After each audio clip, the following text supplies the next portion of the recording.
Bonjour Daniel, bonjour à tous. Je me trouve en effet en compagnie de jeunes artistes dans un cadre joyeux et ludique. Ici, les arts portent les couleurs de l'arc-en-ciel. Arc-en-cielage, c'est le nom qu'a donné Sébastien Leca à cette œuvre poétique qu'il a créée il y a 4 ans pour permettre à de jeunes personnes handicapées de vivre une aventure créative, humaine et fraternelle. Sébastien, bonjour. Bonjour Dorine. Alors, que veut dire arc-en-cielage ? Eh bien, arc-en-cielage, c'est un adverbe, c'est le désir d'arc-en-cieler, de mettre nos couleurs, de faire des couleurs dans la cité.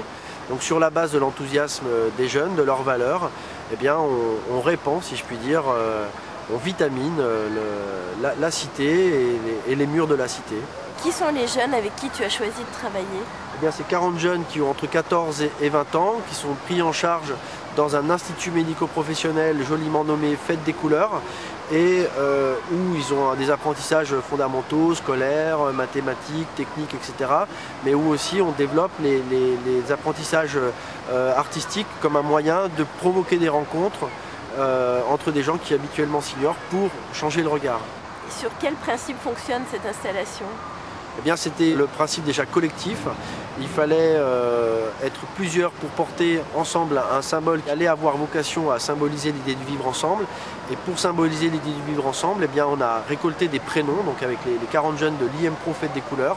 On a récolté 1000 prénoms comme autant de symboles, comme autant de signes poétiques de la différence qui fait respirer la société. Alors tous ces prénoms mis ensemble ont vocation à parler de la diversité qu'on représente ensemble. Le but, c'est de prendre l'espace public, d'en faire un lieu d'expression, un lieu potentiel de rencontre entre des gens qui s'ignorent, pour que de surcroît s'ouvre le regard sur l'altérité symbolisée par tous ces prénoms divers et variés. Ça, si on se leur remettra dans la figure. Tiens, fais-le encore. Depuis qu'Arc-en-cielage a vu le jour, cette performance artistique a suscité l'enthousiasme et l'émerveillement de tous. C'est ainsi qu'on a pu découvrir l'installation de Sébastien et de ses amis dans les jardins du Luxembourg, sur la piazza du centre Georges Pompidou. Et un temps fort a marqué l'année 2007 avec la décoration des jardins du Palais de l'Élysée lors de la Garden Party du 14 juillet. Je vous présente Jacques Martial. Jacques, bonjour. Bonjour. Donc vous êtes le président de la Grande Halle de la Villette. Quel sens donnez-vous à l'accueil de ces jeunes artistes aujourd'hui ? En offrant l'espace du parc à ces jeunes artistes, eh bien, nous permettons au public le plus vaste et le plus divers d'accéder à une autre forme d'expression artistique. Quel regard portez-vous sur cette installation ?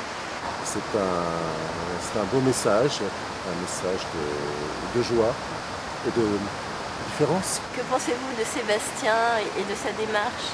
C'est tout à fait remarquable d'avoir un artiste qui prend en charge son métier, sa vocation, et qui lui donne un sens aussi particulier sans trahir la dimension esthétique du travail et du projet.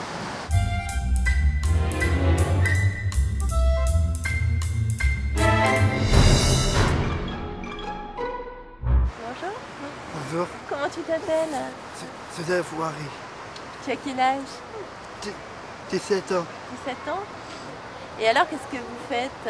On habille en couleur autour des arbres. On fait beaucoup l'amour pour les gens.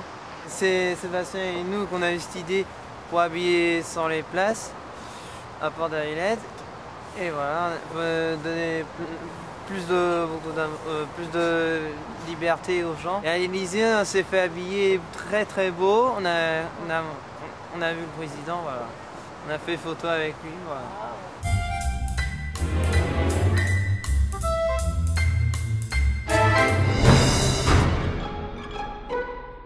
Voilà Daniel, je sais qu'Amou Bouakaz se trouve actuellement à tes côtés. Amou Bouakaz qui soutient activement la démarche de Sébastien en lui ouvrant les portes des espaces publics. Daniel, je te rends donc la parole en souhaitant longue vie à Arc-en-cielage et en espérant retrouver nos amis l'année prochaine pour vivre avec eux de nouvelles expériences artistiques. Au revoir.